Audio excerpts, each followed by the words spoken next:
টেঙাপানী গাঁৱত স্থানীয় ৰাইজৰ ড্ৰাগছ বিৰোধী অভিযানৰ উমান পাই ড্ৰাগছ মাফিয়াৰ পলায়ন।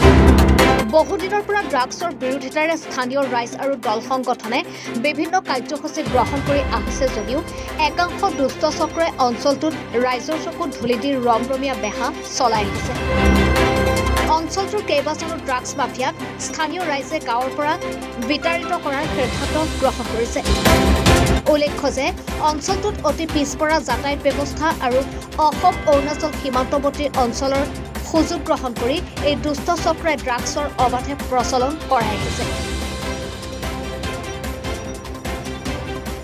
আমাৰ টেঙাপানী গাঁৱত এনেকৈ আমি মহিলাখিনিয়ে গোটেইখিনি ওলাই কিনে প্ৰতি ঘৰে ঘৰে আমি কাগজ দিয়া হৈছিলে, পাউডাৰটো বন্ধ কৰক, নিচা জাতীয় বস্তু মানে আমি বন্ধ কৰক বুলি দিয়া হৈছিলে। কিন্তু মানুহখিনিয়ে নেমানিলে। আমি যিমান ক'লোঁ সিমানে বেছি হৈ গ'ল।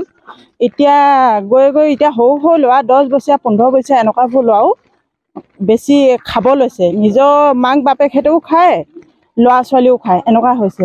আজি অন্ততঃ মিটিং দিয়া আছিলে, আজি নাহিলে, উপস্থিত নাথাকিলে, নথকাৰ বাবে ইহঁতক ঘৰে ঘৰে কৰি এতিয়া পলায়ন কৰিবলৈ ব্যৱস্থা কৰা হৈছে। ইহঁতক ঘৰ দুৱাৰ ভাঙি ডুমডুমাৰ পৰা ৰঞ্জিত চেত্ৰীৰ প্ৰতিবেদন, এনিভাৰত 24।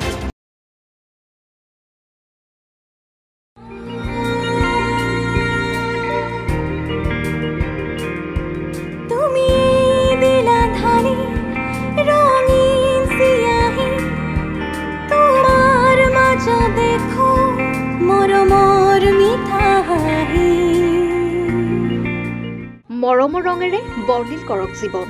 বিধিগতভাৱে এটি সন্তান তুলি ল'বৰ বাবে লগ ইন কৰক www.kara.wcd.gov.in